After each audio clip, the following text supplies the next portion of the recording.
Peut-on aimer quelqu'un sans s'oublier dans la relation? C'est vraiment le but du jeu. Pour pouvoir aimer sans se perdre, eh bien, c'est vraiment à la fois tenir compte de soi, de prendre soin de soi, de ses besoins, et à la fois de tenir compte de l'autre, d'ajuster avec l'autre, puisqu'on est quand même à deux. Donc, créer une synchronicité, une synchronisation avec l'autre, et c'est ce qu'on appelle les compromis.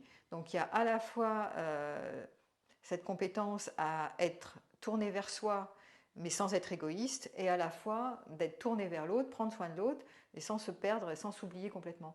Donc ça s'apprend. C'est quelque chose qui n'est pas évident parce que plus on a eu des blessures dans l'enfance et plus on a tendance à être connecté à l'autre sans être connecté à soi, ou à être connecté qu'à soi et n'être pas plus connecté à l'autre. Et donc il y a cette danse, cet accordage, cette danse à deux, cet ajustement à deux est à trouver. Et donc ça s'apprend, ça se travaille. Et j'ai fait un live où j'en parle, je développe ça parce que c'est vraiment le sujet. Je dirais c'est presque un aboutissement vers l'autonomie et vers une compétence d'altérité pour faire couple. Donc c'est intéressant si vous êtes sur le chemin de la relation amoureuse. Ça, on va beaucoup le travailler dans mon accompagnement que je propose. Donc rejoindre la formation si vous le souhaitez pour aboutir à ça.